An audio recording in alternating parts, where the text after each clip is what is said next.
The third bunker. Amidst heavy rain, the pilot descended swiftly, then flared to a steady hover for a moment, before settling down gently on the helipad. I wasn't confident to take my duffel bag out the small exit door with me, so I tossed it out first, following soon after. In the swirling rain, I stooped to pick up my bag, but kept my head low until passing the downforce of the rotor blades. Then I turned to gesture my gratitude to the pilot, by tapping the side of my head with 2 fingers, similar to a salute. He acknowledged me by returning the same gesture. Then he gunned the turbines to their limits and gave his bird full pitch, accelerating up through the dark clouds, while staring straight at me the whole time, smiling as he went, clearly enjoying his job, especially now he had no passengers aboard. I made my way to the well-kept gatehouse, and greeted the 2 ladies inside. "Hello, sir, papers please." I handed her my papers, then waited a few minutes for them to discuss my credentials, before they buzzed me through the exit gate. The sun was setting as I emerged, to find Carlos, a local worker who was a fill-in for our staff when needed. We greeted each other, then he drove me in his wood-paneled car a short distance to the government offices. I immediately noticed severe cracking in the brickwork, making me not only concerned for my safety but also for the security of the arsenal. After a brief tour of the office, Carlos invited me for drinks at the island bar. I declined due to being so exhausted from traveling. He understood, then handed me a set of keys, before bidding me a good night, and leaving. I glanced at the keys, and recognized what they were for. I found the armory and stores room and unlocked a heavy metal door to retrieve a uniform, handgun, and holster. I placed these into my duffel bag. On leaving, I locked the heavy door, then bumped into Carlos, who had decided to wait for me to give me instructions on how to find my accommodation. It was only a short walk away. Carlos then bid me good night and headed home. While walking to my new home, I could see and hear the waves crashing against the shore, periodically illuminated by the bright lighthouse beam. When I reached my destination, I discovered that the so-called government residential accommodation was a humble beach hut, slightly run down but serviceable. The jungle had made space for it. I paused to take in my surroundings, noticing a well-worn path leading to a secluded lagoon on the left and a less traveled route into a dense tropical jungle on my right. Exhausted, I entered my new abode. Everything was neat and tidy. A small lamp illuminated the entry and main room. To the rear of the hut was one bedroom with one large bed in it. The sheets had been turned out. Dropping my bag on the wall side of the bed, I fell onto the mattress. My one last effort for the day was to roll onto my side and close my eyes, drifting off to sleep with the rhythmic sound of waves lapping the shore. I woke up with a fright. The heat of the sunlight streaming through my window had rested on my eyes, making me think I was back under interrogation. For a moment I didn't know where I was. The fear I felt rising for that moment had taken me to a place I thought I had erased from my memory. I clamped my eyes shut and took a deep breath.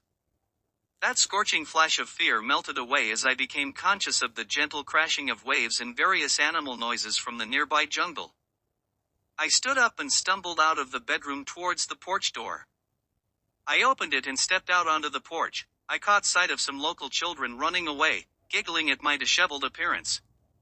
No doubt my unshaven face, messy hair, and scarred cheek made for an interesting sight. I looked to the sky and its horizon. It was clear except for a lone cloud hovering over the mountaintop, and the ocean was tranquil. I went back inside to find the bathroom sink. After splashing some water on my face, I was headed to the kitchenette for a cup of coffee but paused at the mirror. I couldn't help but remember how my mother used to say she was grateful for her tall, dark, and handsome son who looked so much like his father. After showering and shaving with my cutthroat razor, I styled my hair and put on some tidy clothes to live up to my mother's expectations. Now, it was coffee time. From the porch, I could catch a glimpse of the helipad. Thankfully, there were no ships docked at the port, which suited me fine since my primary responsibility was to inspect them. Our office was located halfway between the port and the shack, in an uninhabited area known locally as No Man's Land. As the government trade representative, I held multiple roles: customs, quarantine, and police officer all in one. Although it may sound prestigious, my authority was rather limited and the locals knew it yet did not press the matter. This position and posting on the island was more like being exiled to Siberia compared to other desirable locations around the world. However, I had no complaints about being transferred here. The main feature of this island was a tall dormant volcanic mountain. Beyond the shack and the tropical rainforest, lay a village far in the distance, situated on the opposite side of the mountain from the port. I had arrived at the office, the place was empty. Yet I saw signs that someone had been in. A freshly used coffee cup stood alone on the counter. I again made my way to the armory and storage room, opened the door and found a locker that was now labeled with my name. This I assumed was the work of Carlos. Before using the key to open my new locker, I looked around to see if anyone was watching me. I winced, realizing it was just paranoia. There was no one else nearby, but being on guard is not a bad habit. Ensuring that my assigned locker contained my gun and passport, I turned the lock with the key and checked it was secure. On exiting the office, I strolled down to the beach near the shack. There, I was once again captivated by the stunning tropical lagoon, this time in all its daytime glory. The crystal clear blue water teemed with silvery fish swimming around while pure white sand stretched out before me. The tranquil scene was interrupted by loud seagulls fighting over scurrying crabs. My attention was drawn toward two large inflated tires on rims, their outer sides flush and level with the beach sand, the white raised brand name clearly visible on both. I turned and strolled towards the village, following the shoreline, but soon the sandy beach turned into rocky terrain.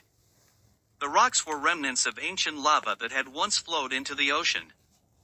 I had to tread carefully as the waves had smoothed some areas and left others sharp and jagged. Colonies of oysters were waiting there for the tide to return. After about 30 minutes of navigating through obstacles on the edge of the jungle, I emerged, drenched in sweat from the hot tropical weather. I found myself on the outskirts of farmland and market gardens. As I approached the village, I noticed that scooters and bicycles were the main modes of transport, with straw hats being a popular choice to shield from the scorching sun. On my way, I passed a dealership selling used vehicles and was beckoned by a young woman hoping to make a sale.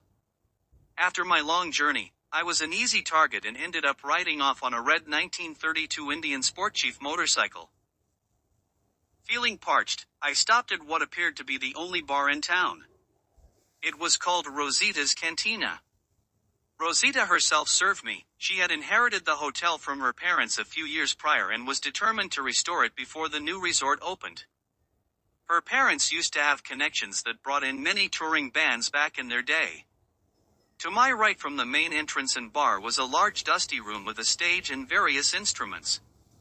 An elderly man sat at an old wooden upright piano, playing the Charleston.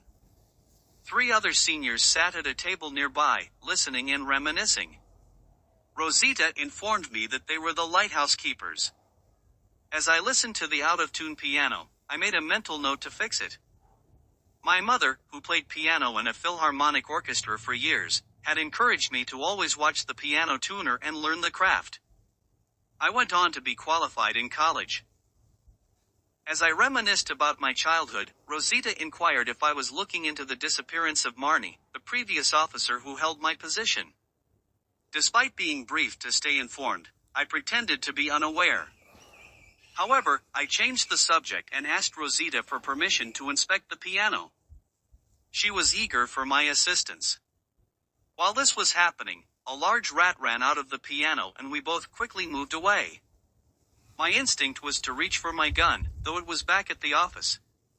Luckily, Rosita's cat Gonzalez chased after the rat and disposed of it. She mentioned rewarding her cat with his favorite meal as he had been waiting to catch that rat for a long time. After signaling for Roy to step back, I struck the top of the piano with my fist, causing a loud noise that caught everyone's attention. The resulting dust cloud cleared quickly, and we were able to clean the hammers and strings efficiently. With Roy's help, we finished tuning within 30 minutes. Rosita organized a cleaner to remove the debris and we positioned the piano back against the wall. We then asked Roy to play his best piece, and everyone was impressed by the improved pitch and clarity. More people arrived to listen as Rosita called for assistance from some young servers. Taking advantage of the commotion, I left the cantina and rode straight down the main street toward the hotel resort casino. Main Street starts in the village and ends downtown at a quiet little tea house called Farmington's Cafe. The shop was located right before the start of the cyclone fencing and razor wire. I ordered coffee and sat outside to observe the progress of the new resort, which was situated between downtown and the lighthouse. The builders were also constructing a berth for cruise liners out into the ocean using boulders from the island mine. The site was bustling with workers dressed in orange hard hats and safety vests against a backdrop of gray concrete and wire mesh. Most of the infrastructure was already in place, with only the final touches left to be done. Due to its size, the island did not have a suitable runway, making boats and helicopters the only means of transportation. During my stay on the island, I often watched as various items such as carpets, slot machines, chandeliers, furniture, and vehicles were brought in for the resort. I enjoyed taking walks along the boardwalk between the ocean and village, escaping from my usual desert-based surroundings. The area was always busy with people and activities such as children playing on the beach and fishermen repairing nets. After buying some Hawaiian shirts and essentials at the village shops, I planned to return to my shack along a mountain pass that meandered its way through the lush green jungle, which was essentially the same side of the mountain that I had used to enter the village. Upon closer observation, I noticed that the ancient lava flow had split from the mountain, most likely due to a fault line, resulting in a deep ravine. It seemed that this route may have been used by travelers in the past, but it had been abandoned for many years and was now overgrown with tall grass. As I approached, a group of teenagers signaled for me to stop and warned me of a panther that inhabited the area and could do me some harm. Despite my desire to continue, I thanked them for their concern and turned my bike around, out of respect.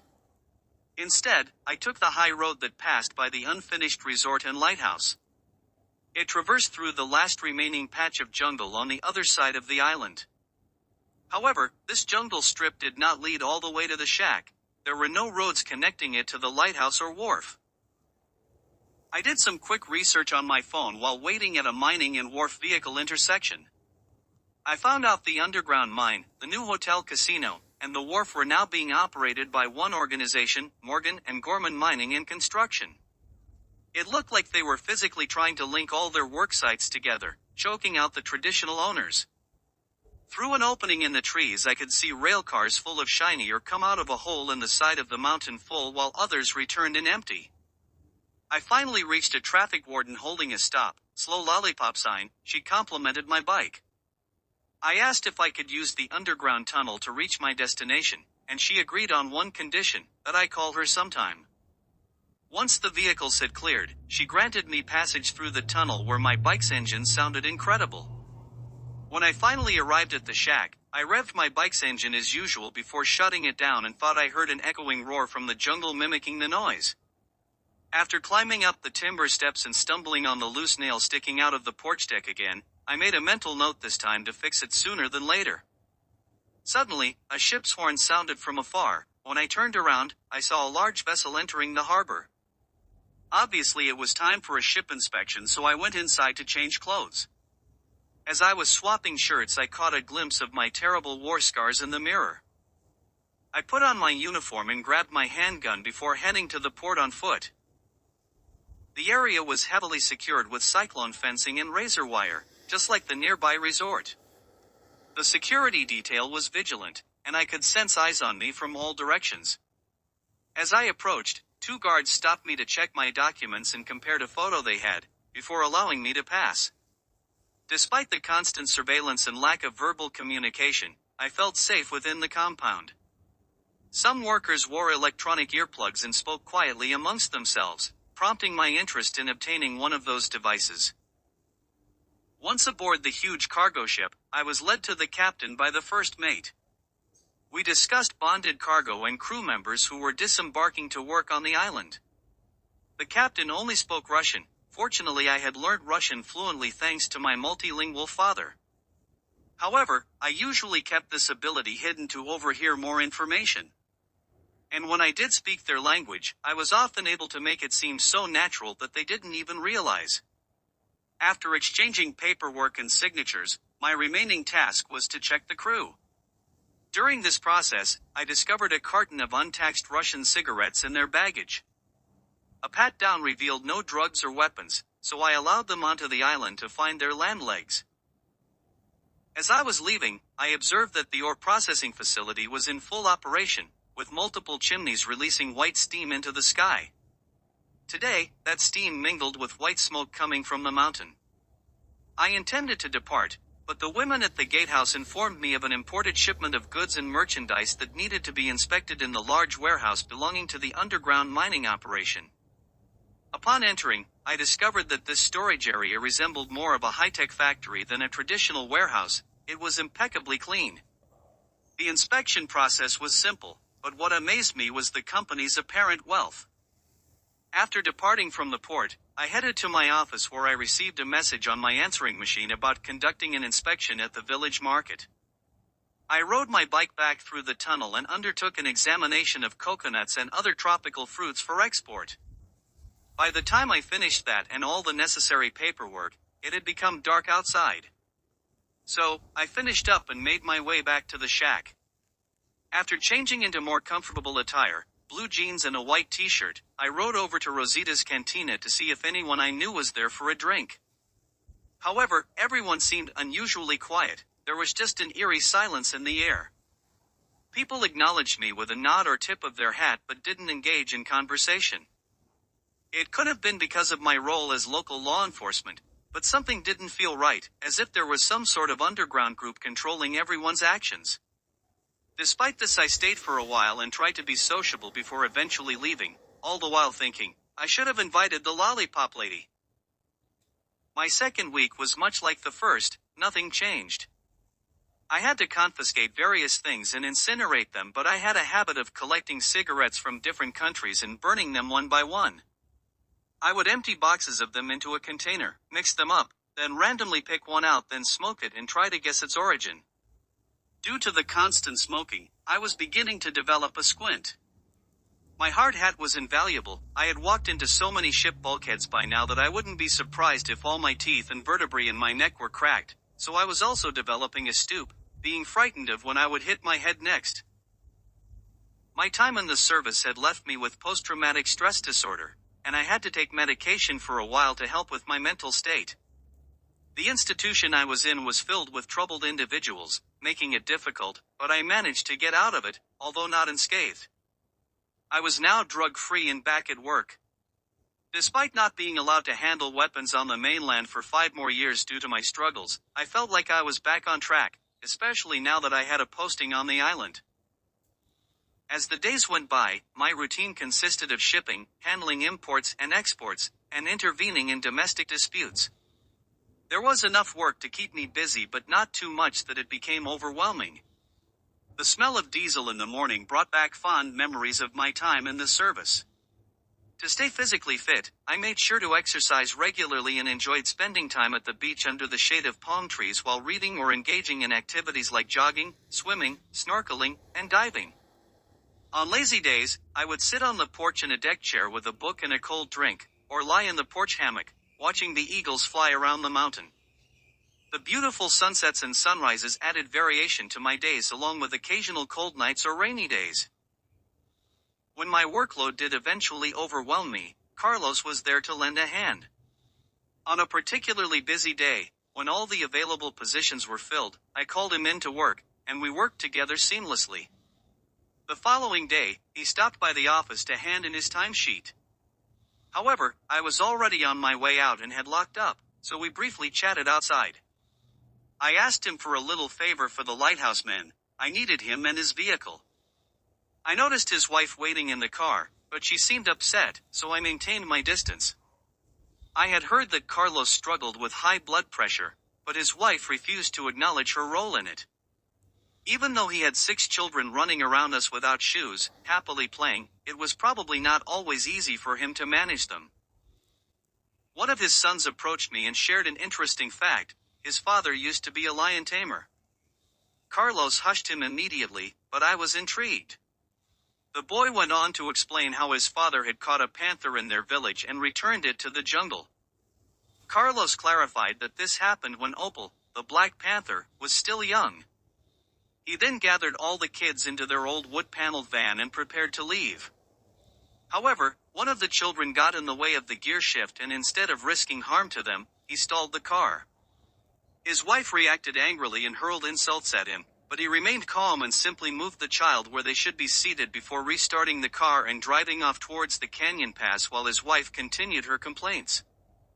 As he drove away, he waved at me through his rearview mirror, and I gave him a salute as a sign of respect.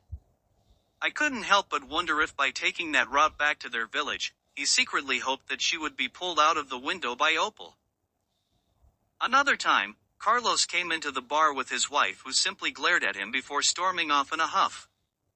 But once again, he remained composed. I had heard that she was always sweet and pleasant around others, but turned into a monster when it came to Carlos. No matter what he did, it was never good enough for her, and she emotionally drained him. If he could handle her, I believed he could handle anything. On a warm evening, I observed lengthy strands of hair entangled in the hammock. Upon closer inspection, I also noticed dark fur near the nail on the porch. The timber bore greasy marks, indicating that a panther may have used it as a scratching post. These animal and human remnants were not present the previous day, even though I had slept through the night without any disturbance. I couldn't help but wonder if the hair belonged to Marnie, who had mysteriously disappeared. The island was a tight-knit community, and nobody was willing to share any information about her whereabouts. However, one individual stood out at the port, Bruno. He appeared to be in a position of authority and was often seen in an agitated state. There was something suspicious about him, and his tendency to keep me in the dark while closely monitoring my movements piqued my curiosity. To test his limits, I began venturing into restricted areas where I stumbled upon a room that regularly housed a wooden crate. Once a month, under tight security, a helicopter would arrive and 3 members, pilot, co-pilot, and cargo operator, would load the crate before departing again. This routine occurred like clockwork between 10 and 11, never before 9:30, and never after 11:30 in the morning. I carefully observed their every move every time. Evenings were frequently spent at the shack, playing my guitar, making music, and gazing out at the lagoon while listening to music. I often had trouble sleeping and would find myself fixating on the slowly rotating fan above or watching the curtain sway as I lay in bed, reminiscent of Callista's peaceful breathing while she slept. The crashing waves outside brought back memories of her apartment, with her head resting on my shoulder and her hand holding mine tightly. We would cuddle on the couch while watching movies or listening to music, enjoying takeout and a few drinks, quietly reminiscing until suddenly she was missing. One night she just didn't return home, citing her disapproval of my job and vices of smoking and drinking. My past experiences in the military were haunting me in my dreams, leading me to alcohol as self-medication. It became too much for me to handle. Now I was left with nothing but memories in her apartment.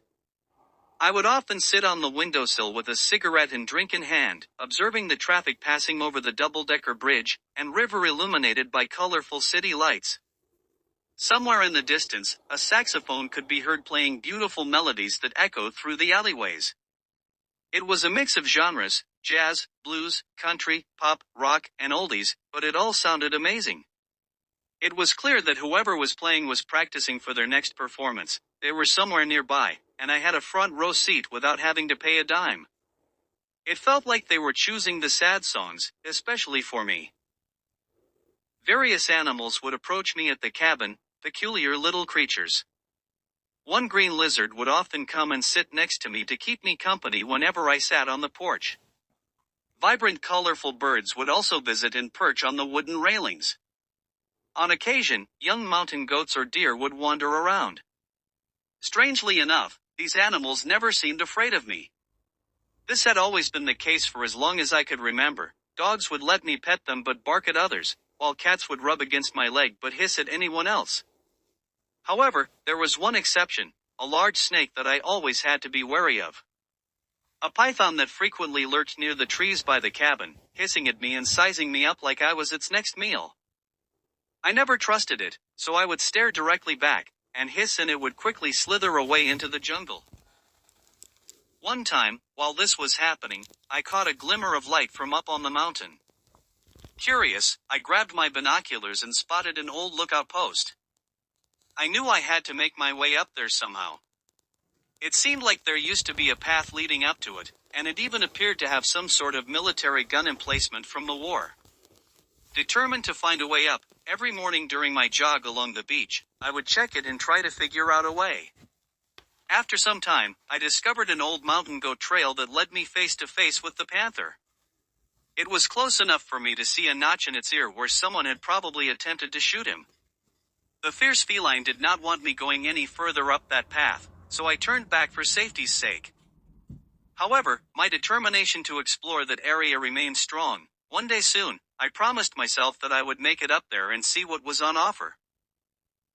One day, the main office called and informed me that my work would be undergoing an audit. This was around 4 months into my job, as our department conducted quarterly audits which often took a while to be executed. Therefore, I took the necessary steps to prepare myself and ensure that I was well organized. Eventually, a high-ranking individual from the department arrived to conduct the audit. Afterward, we had drinks together and she seemed pleased, giving me her stamp of approval. This was exactly what I needed as I was struggling with some difficulties at work. My goal was to improve my reputation and reach the top of the department. I still had a strong desire to achieve this. On another occasion, a package was delivered to the office specifically for me. Inside, I found a brand new cell phone which I set up and started using immediately. Soon after, I received a call on it from Marnie, who sounded perfectly fine despite my concern for her well-being. She explained that it was just a ploy by the department to make it seem like someone had disappeared.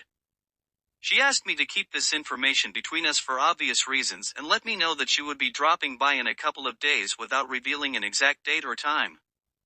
For me to recognize her upon her arrival, she mentioned that there was a photo of her in locker number 3 at the office. However, during my briefing at work, I had already seen photos of all employees including Marnie.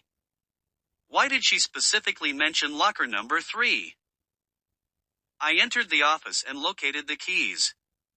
I then proceeded to check locker number 3, but it was empty. I'm not short, but these lockers were made for giants, I mean literally. They were supposed to be delivered to Jacksonville, Florida, but when we inspected them, we found them full of prohibited produce, which meant we had to confiscate the lot. The top shelf was above my eye level, so I reached up and into the back of the shelf, bending into an awkward position to use my forearm when snap. Ouch! I quickly retracted my arm to find a big rat trap on my fingers. I carefully checked the other lockers for photos. If that was Marnie's idea of a joke, I wasn't laughing. While reaching in the top shelf of locker number 7, I stumbled upon some more abandoned items. Among them were 2 photos, one of a young woman in a blue uniform and utility belt, with a fierce expression in her green eyes. The other featuring a vibrant image of a young girl and her father, both with emerald green eyes. I discovered a rat trap hidden at the back of that shelf also. Double ouch. At least she had maintained a sense of humor. A few days later, upon returning to my shack from work, I found Marnie on the porch in a white dress, radiating a pleasant perfume. We exchanged greetings, but she refused to disclose how she arrived there. As we conversed, she suddenly aimed a handgun at me and pulled the trigger, blood splattered everywhere. I staggered backwards in shock, then saw the lifeless boa constrictor which had silently approached me while Marnie distracted me with our conversation. She apologized, but I was happy the snake was dead.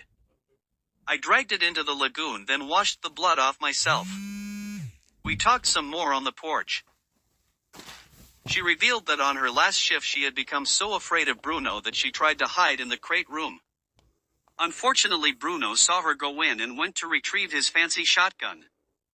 Marnie made a run for it. Bruno gave chase out the gate, firing a shot. She felt the shot go past. He yelled after, "If you ever return, you're dead." "That's attempted murder," I said in disbelief. We continued our discussion about how she had been hiding in the mountains ever since. She asked me not to disclose her whereabouts, then eventually departed after a long chat. We would occasionally meet up, during which I would often express my longing for Callista. Then she mentioned she might be able to assist me with that. What help could she possibly give for a cold case? I had looked everywhere for Callista, I didn't give it much credence. I had to tell myself, Marnie had simply suggested that if I needed help, I could let her know.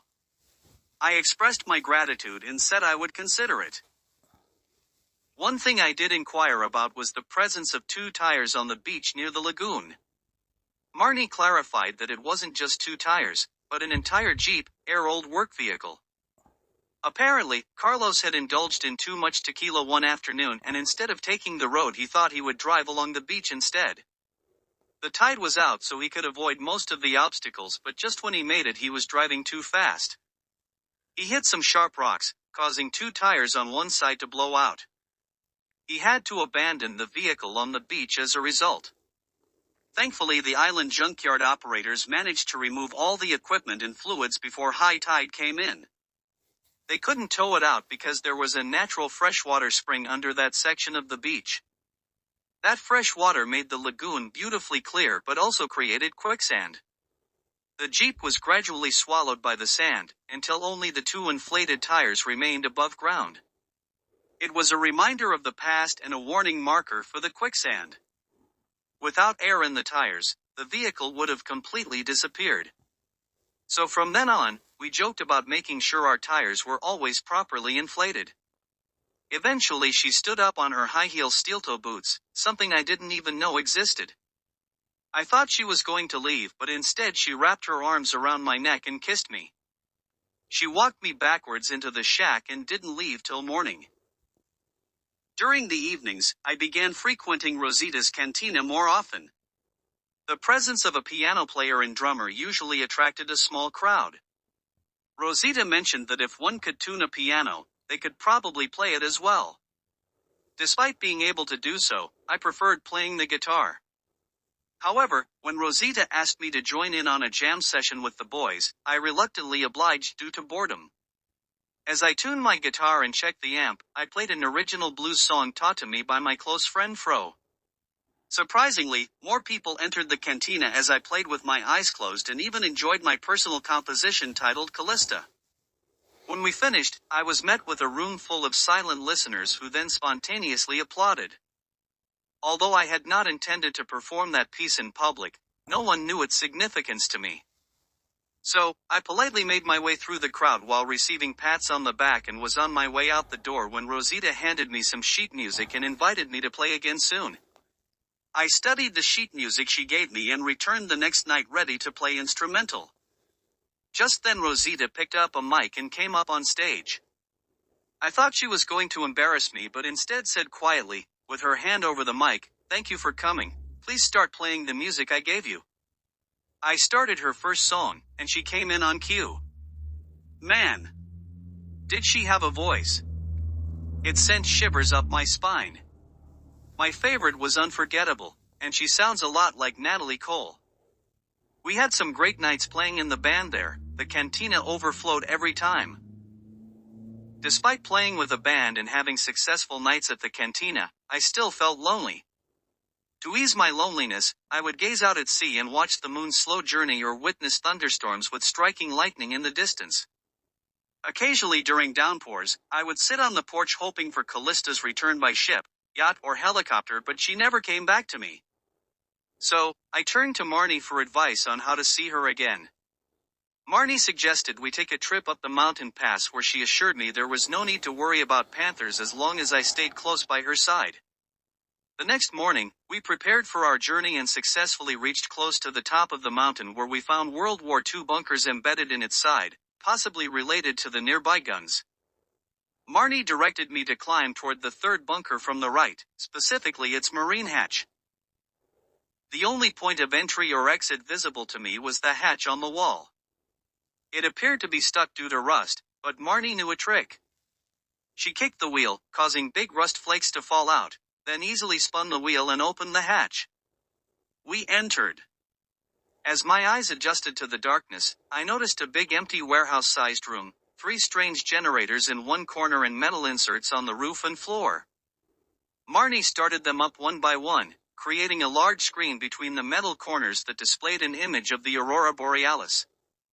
Marnie explained that they had left instructions for this experimental machine in a drawer, as they were using hydrogen and helium to collide atoms and molecules in a particle accelerator.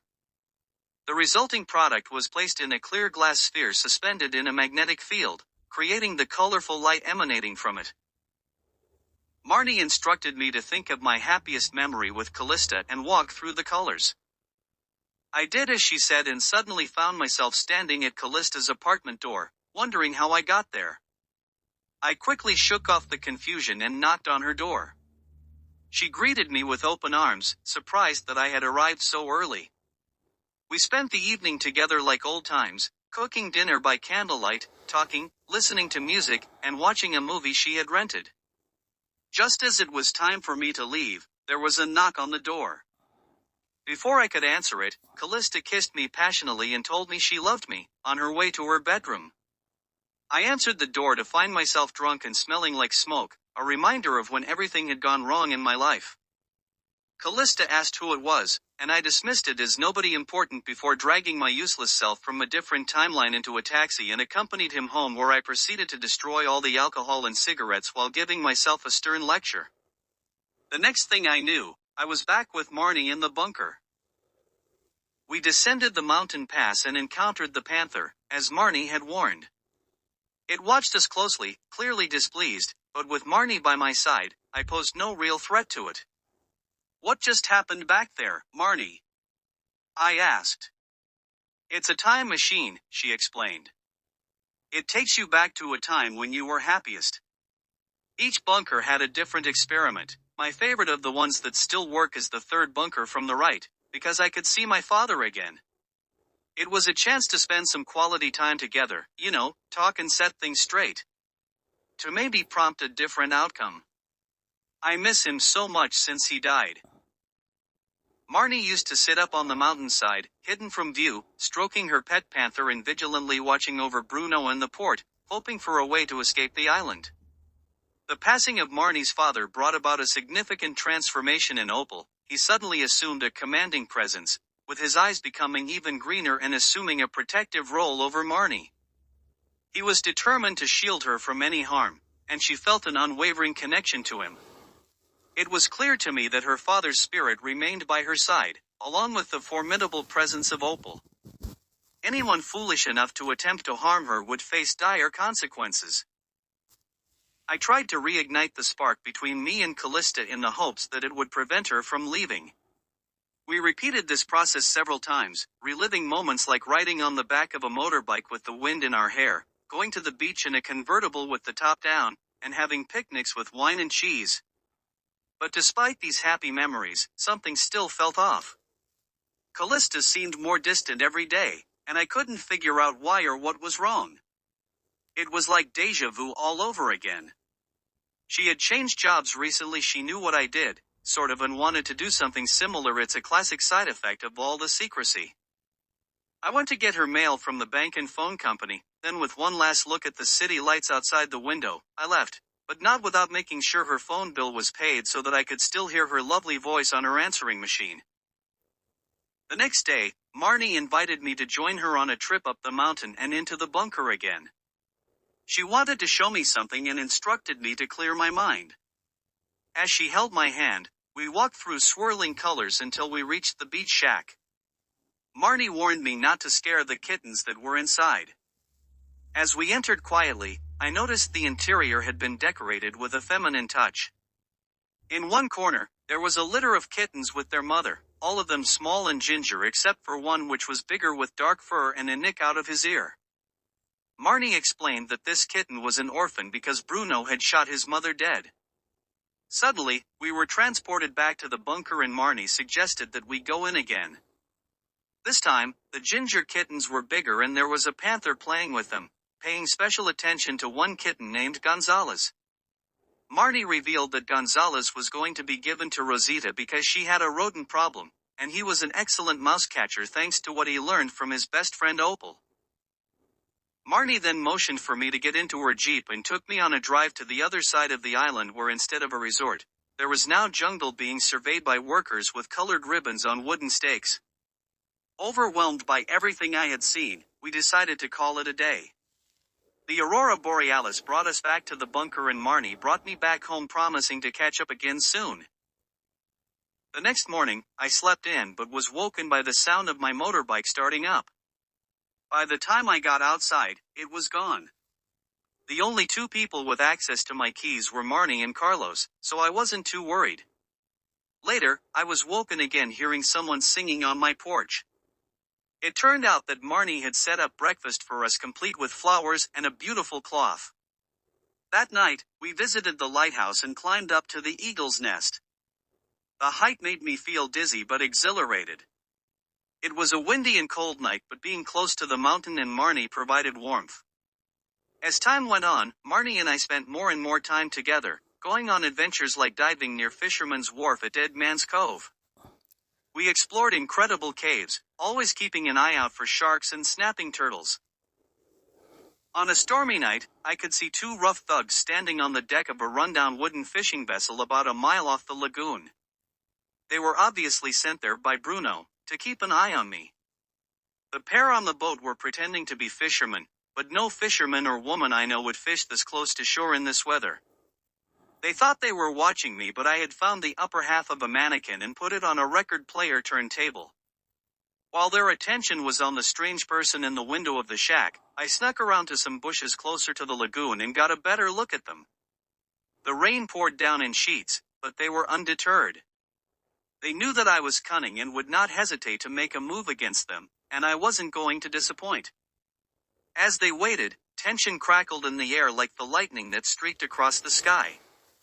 I could see Shorty curse under his breath, tobacco smoke curling around his mustache. Stretch gripped his machete tightly, his eyes scanning the darkness for any sign of movement. I had seen enough and decided to deploy a little toy I found in the office armory. A C4-filled self-guiding water snake. I turned it on, set the target, and let it loose. It headed straight for their boat. They pulled out their handguns and shot every bullet they had but couldn't hit the slithering serpent. All they could do now was to prepare to chop it up with machetes. They didn't have to wait long before the snake touched the hull and detonated. This left the pair covered in soot, but due to the low charge, the anchor chain was severed and the boat was badly damaged, but didn't sink. The last thing I saw each time lightning struck was the two bailing water and trying to start the engine as they drifted out to sea. While performing my duties at the port the next day, I received a notification of an unsteady boat approaching. As expected, an aged fishing vessel, barely more than a rusty wreck, limped towards the wharf. It collided with the dock and came to a halt, with water splashing over the top deck. The sight of it gave off an eerie feeling, as if it were a ghost ship on the brink of sinking. There appeared to be no one on board, so I hopped down onto the deck, with the water lapping at my boots. Suddenly, two machetes flashed at me from the darkness of the cabin. I quickly dodged back, but one blade struck my left leg and firmly lodged itself in there. The other went through my right boot and pinned it to the deck. Without thinking, I drew out my gun and fired 2 shots into the shadows. The sound of thuds and splashes followed as they hit their target. Upon closer inspection, I found that I hit the tall one in the chest and the short one in the forehead. My legs. My left leg had been causing me pain ever since my helicopter crashed. I was piloting an army chopper when a sniper's bullet came up through the floor and shattered my left ankle. To make matters worse, it also grazed my right cheek on its way up to damage the rotor hub. This caused us to crash land despite my efforts to auto-rotate. The enemy wasted no time in capturing us since they knew our gunship was low on fuel and wouldn't explode. We were held captive and subjected to torture for a week until special forces finally rescued us. Unfortunately, by then it was too late for my lower left leg as it had developed gangrene and needed to be amputated, below the knee.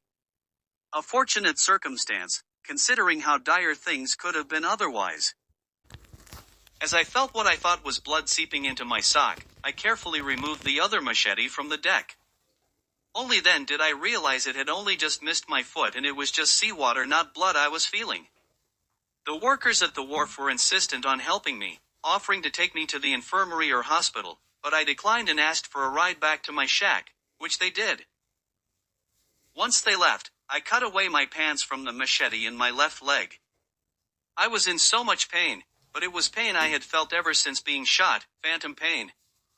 The machete was jammed in tight. I had to unclip the prosthetic limb.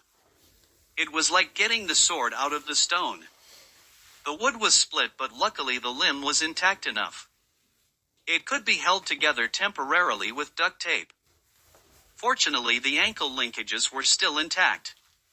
The next day, I contacted the craftsman who had crafted this leg and requested a similar replacement. When an auditor finally arrived again, she was carrying the package for me. I used the same packaging to pack up my old leg, and after my assessment was done, I gave it to the auditor when she was leaving, and asked if she could please post it for me when she returned to the mainland. I had a day off to gather my thoughts. I thought of my crew and the crash. Tom and Smitty, the pilot and navigator, respectively, survived the ordeal with me, and we stayed in touch. They still hung around together doing odd jobs involving helicopters when they needed money. Otherwise, they would travel around looking for exciting nightlife. They often joke that if they ever become wealthy, they will pretend to be ambulance officers and break Conrad out of the hospital to join them on their adventures on the run permanently. Our special greeting involved tapping our heads with 2 fingers, a silent sign of our courage or recklessness. Were we brave or crazy to be doing this? Our job as pilots meant our office scenery was constantly changing as we flew through different landscapes. I couldn't see Smitty's face, but I knew she would have the same excited spark in her eye that we all had whenever we embarked on a mission. It was the culmination of our education, training, and hard work.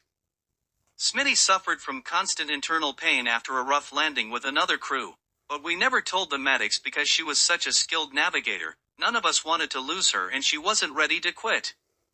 On that day of our fateful mission, Smitty was unable to join us, so Conrad stepped in as usual. We all got along well with Conrad. He was honest and straightforward. He made it out of the torture with us, but both Tom and I noticed that he didn't seem like himself afterwards. We visited him in his psychiatric hospital a few times. Whenever there was 2 of us, he would always regain clarity and we could reminisce about our time together on tour. FRO was an incredibly talented blues musician, and we often spent nights at base camp simply relaxing and listening for hours to him play his guitar. He was well versed in a variety of songs and artists, and even wrote most of his own music. He gave me a copy of his manuscript, in case anything ever happened to him, so I could find an agent and artist to perform his songs in his style. I still have the manuscript in Callista's apartment, along with a letter signed by Fro stating that I could have half of the royalties if I gave the other half to his family. I am currently negotiating with an agent after hearing about a young musician who has a kindred soul. Fro was only able to endure 4 days of torture. That's when we made the decision to escape by any means necessary, no matter what the cost. Our friend and damn good Marine Chun Fu had a great sense of humor and was always able to cheer us up with his vast collection of jokes. During our escape, Tom helped me while Chun Fu held off the guards with 1 gun. We never saw him again. I found one of those electronic earplugs on the floor in a cold room and snuck it back to the shack. Whoever owned it had a bad earwax problem. I washed, sanitized, and dried it, then put it in my ear. The first thing I heard was Callista's voice. I was excited for a brief moment until I realized she was working with Bruno. Then my heart sank. She was his handler. What organization had she gone into? I presumed it was the government, but now I wasn't sure. Isn't this interesting? She was toying with me the whole time. I started to doubt she was even a secretary. I was such a gullible fool. I thought long and hard but couldn't think of any government or team secrets I had shared with her. Of course I had shared personal secrets. Well, 2 can play that game. I went diving at Dead Man's Cove and found the big lava tube that I noticed when diving with Marnie.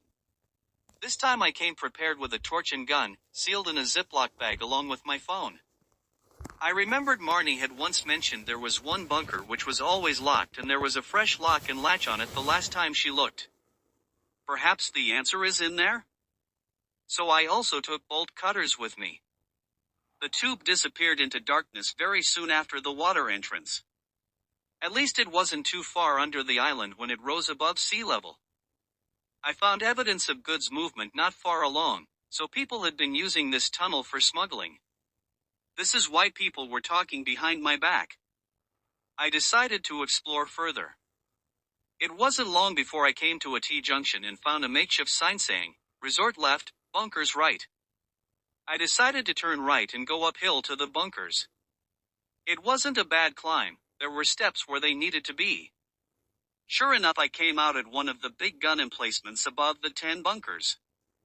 I first went to investigate the glint of light I had seen up here a couple of weeks ago. I soon realized it was a scientist in a time loop, running from one portal into another. I heard him say help, then I recognized him. It was Andrew, we had met a few years ago in Perth, Western Australia. I told him to hold on and brace, then body tackled him. He sat against outside wall of the last bunker, exhausted, and thanked me but said we didn't have much time to talk. We had just enough time to exchange pleasantries, before poof, he was gone. Left on the ground was a note that said, "Free the scientist, the third bunker from the left." I worked my way down to bunker number 3 from the left. I cut the lock and went inside. There I discovered a badly tortured scientist trapped in a Faraday cage. He was thirsty and hungry and just wanted to die. I cut him out of his cage with the bolt cutters. When I cleaned him up I recognized him too. It was Dermot, my next-door neighbor from back home. Just like Andrew, he was happy to see me but also said we didn't have much time. He told me he had given away a little bit of information about the time machine. But not enough for Bruno to work out how to move in time, but maybe to travel. He was continually tortured by Bruno and his henchmen for this information. I told him what a sterling job he had done to endure torture and protect the world from a madman. Then poof, he was gone. It was time to head down the mountain, and I found the perfect way. There was a flying fox set up in the ceiling of the lava tube. In less than a minute I was at the bottom and headed for the resort. I noticed one of Bruno's associates approaching, so I quickly sought refuge in the hydro laundry room. Positioned on a gangway, I observed the open high-pressure washing machines below, capable of propelling washing clear across the island. With patience, I seized the opportune moment and skillfully tripped him as he entered the room, causing him to plummet over the railing, directly into the machine. Swiftly, I descended, closed the hatch, securely tightened the valve wheel, and pressed the turbo wash button. The associate was forcefully propelled through the laundry chute and into the resort laundry room. The lava tube came up under the resort into a Roman bathroom. The entry exit was cleverly hidden in the wall.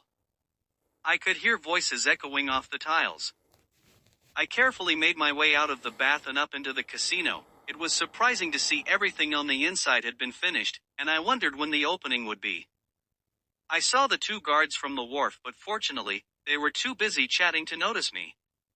I quickly walked across the passageway and into a private casino lounge. There on the walls were 6 doors open to 6 mansions. Each had the name of a high flyer, and I recognized some of the rich and famous. An alarm of sorts sounded and I heard some commotion, so I hid behind the curtains. Bruno came in with 12 assistants and spoke to the doors on the wall. "Ladies and gentlemen, it is time to play."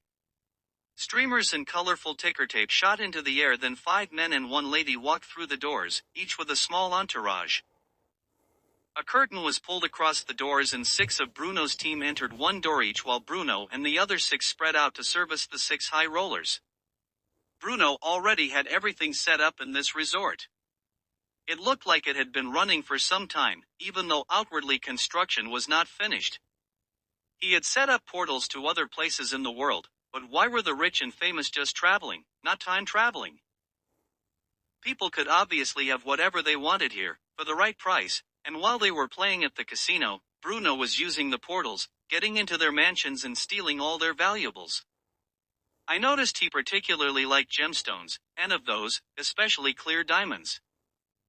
How had Bruno created these machines? The output looked similar to the one I saw in the bunker, but instead of 3 machines, when no one was looking I opened the front of one and saw it was 3 in 1. 3 compact generators and 1 bar fridge-size casing. Within 10 minutes the 6 helpers returned through the doors carrying arms full of valuables, mainly diamond jewelry. So jewelry is his game. I can't believe Callista is in on this. I snuck out of the room and was going to leave when I came across some space-age travelators. The sign read, "This hotel resort casino has ingeniously implemented vibrant Newtonian liquid as the travelators." The concept utilizing Newtonian liquid is to create a unique experience where, amidst the usual casino hustle, individuals can seamlessly transition from walking on solid ground to traversing a liquid surface. This innovative approach adds an intriguing element to your journey. However, it is important to note that these travelators only maintain their solid state when actively stimulated. Warning, in the event of a power outage or emergency it might revert to liquid. That's when the fight happened. Out of the corner of my eye I saw Bruno's right-hand man Igor, coming up behind me. I spun around to shoot but he knocked the gun out of my hand with a baseball bat. The gun went off hitting the power board, which left the lights flickering while we fell into the Newtonian liquid. Igor tried to hold me down but this liquid was slippery so I easily broke free and popped my head up just in time for the damaged power to come on and turn it solid again. We were stuck like rats in a glue trap. I had to get out as soon as possible. After a few awkward frozen moments, in weird and compromising positions, I managed to climb onto Igor's back for a moment, long enough to lever myself out onto the pavement.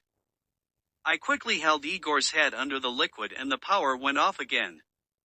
Igor was stuck under the surface, but so was my hand on his head. I waited for about 3 minutes to be released and make a run for it. By the time that happened though, Igor had suffocated. I found my way back to the Roman baths without being spotted and took the Dead Man's Cove exit. The beating of a helicopter early in the morning brought a sense of familiarity. Consulting my schedule, I confirmed that it was a crate day, and the time was indeed 9:30 a.m. I positioned myself on the porch in a deck chair, trying to blend in, then raised my high-powered binoculars. Security measures were heightened as the dock workers retreated inside, a black BMW blocked the main gate, and armed guards with machine guns surrounded the helipad. Bruno and 2 henchmen in suits took their positions. The chopper landed smoothly, with no errors from the pilot. The co-pilot remained still as the cargo operator opened the side door and rear cargo ramp. A crate was brought out on a baggage tractor, accompanied by a SWAT team on foot. The crate was carefully loaded onto the chopper while all eyes were on it. Once secured, the cargo door then side door were closed, and the pilot signed for the delivery without removing his visor. Bruno inspected the crate one last time before giving the signal for takeoff. As the chopper lifted off, everyone stepped back, including Bruno who gave a hand signal to indicate it was safe to go. However, this time things took an unexpected turn when instead of flying high and left as usual, the chopper flew low and straight towards me at alarming speed. I gripped my chair tightly as it narrowly missed hitting my shack's roof and scattered palm fronds and leaves behind it like confetti. After circling around, it flew off over the sea but not before leaving an unforgettable image in my mind, 3 crew members with raised visors and a glimmer of excitement in their eyes as they tapped their heads with 2 fingers. Half an hour later chaos erupted when the real helicopter arrived for the crate pickup. I couldn't shake off the feeling that Bruno would soon accuse me of being involved in whatever shady dealings were going on at that dockyard. To ensure that Bruno didn't suspect me, I casually rode toward the main port gate. But before I could get close, he appeared from his office with a shotgun in hand. While he struggled with the gate passes, I took the chance to make a quick getaway, leaving a U-shaped trail of black rubber and a cloud of white smoke behind me. Despite my speedy escape, Bruno managed to fire a shot from his shotgun which echoed through the mountain and jungle. Unfortunately it burst my rear tire, and I had to abandon my bike. I went sliding along the sand, was able to watch as the bike ran off the road and pancaked into the rocky mountain wall, causing a jet of steam to be released. The bike burst into flames and fell into a ditch, a total wreck. Without wasting any time, I got up from sliding to running straight towards the mountain path. I threw my helmet, my leather gloves and leather jacket at Bruno to distract him, but it had no effect. Marnie was waiting for me, and we ran together, only stopping to help if one of us stumbled. Although Bruno was chasing us, we managed to outrun him every time he stopped to shoot. Eventually, he realized that it was futile and gave up trying to hit us while we were on the move. But just as we were about to reach the narrowest part of the gorge, Bruno caught up with us in a fit of rage. We desperately grabbed onto plants for leverage, but then Bruno and I froze when we saw Opal on the other side of the gorge. This was his territory. I was only 2 minutes from reaching the safety of the bunker, and I could see that Marnie was already there. As I turned back to face Opal's piercing green eyes, he lunged towards us like a fierce cat with his sharp teeth and claws splayed, ready to strike. In utter fear, I shut my eyes and heard Bruno's terrified scream as Opal pounced on him. I didn't look back. The sound was enough to make me rocket up to the bunker. Right at that moment, we heard fireworks, so made our way around the mountain to look down onto the resort. Finally, it was the hotel resort casino opening day. A cruise liner 25% full of high rollers casually pulled up to the new pier. A lot of excited people poured out of the ship down the pier and into the hotel. Then poured out again when the volcano started to rumble and the ground started to shake. Construction workers, miners, village people, downtown workers, wharf workers, nurses, doctors, teachers, high rollers, tourists, lighthouse keepers, and farmers all made their way down to the pier and boarded the cruise ship. The ship quickly departed. We decided when we saw the gray pyroclastic plume emanate from the top of the mountain that it was time to get out of here. Marnie arrived at the hatch first and had it open ready for me. When I arrived, she emerged from the doorway and offered her hand to assist me inside. Once inside, I rolled onto my back on the concrete floor for a moment to catch my breath, while Marnie closed and secured the hatch. The Aurora was already humming. She told me to get up and concentrate on my happy place, while she cleared her mind. I stood up, grabbed the time machine blueprints off the desk in one hand and Marnie's hand with the other, then we ran through the rippling colors together, both fueled by adrenaline. I remembered just in time to brace for impact with Callista's apartment wall. We saw a large pane of glass covering a picture of a serene island paradise, coming straight for us. As we ran headlong into the picture, it shattered, sending safety glass flying right across the polished timber floor. I was totally exhausted. All I could do was go over to the couch and slump down into it. What had we done? What effects would it have on our future? What is the date today? Is Callista still here or gone? Was I still here, the other me that is? Marnie turned on the radio and we soon heard it all happened, today. There was a report of a volcano erupting on an island, causing flights to be delayed, diverted or cancelled. We turned on the TV to see footage from the space station of a pyroclastic cloud starting to make its way around the globe. At least we were safe for now. We just laid down and slept like babies. I woke to the smell of sizzling bacon and Marnie gently shaking my shoulder, saying something about the news report on TV. I sat up and rubbed my bleary eyes for better vision, blocking out the pain in my left ankle. On TV there was footage from the island. As luck would have it, lava had flowed directly across no man's land. Apart from taking out our office, nothing else was damaged. The report stated there were only 2 people killed, a customs officer and Port Authority supervisor, who had tried desperately to save the customs officer's life. I could handle that twist of reality, but now I could not access my bank account if I wanted to maintain my status as deceased. Marnie said she hadn't accessed hers in a long time either, because the department presumed she was dead. She had also seen her funeral at sea from the lighthouse. We were free agents now, but how could we survive? We both had secure connections for obtaining passports, which was part of our job, but we still needed money. As we sat in silence eating breakfast while gazing out at the blue sky and passing cars, I couldn't take it anymore and decided to act. I went to the kitchen and grabbed a large woven wood salad bowl, placing it between us on the table. Marnie remained calm, sipping her juice as she watched me curiously with a wry smile on her face. I sat down and took off my hollow wooden leg, pouring its contents into the bowl with a loud clatter until it was nearly full.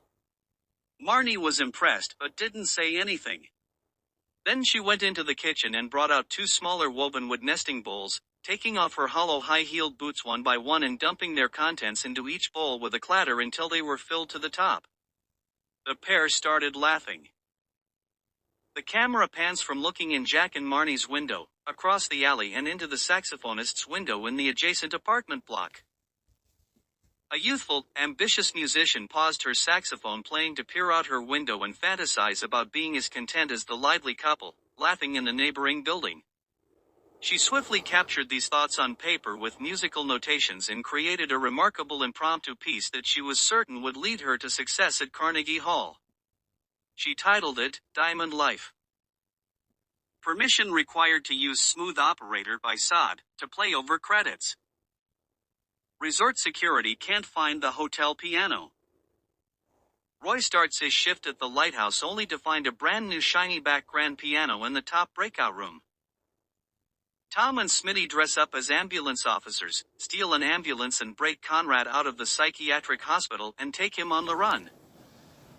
Written by James Whitcomb.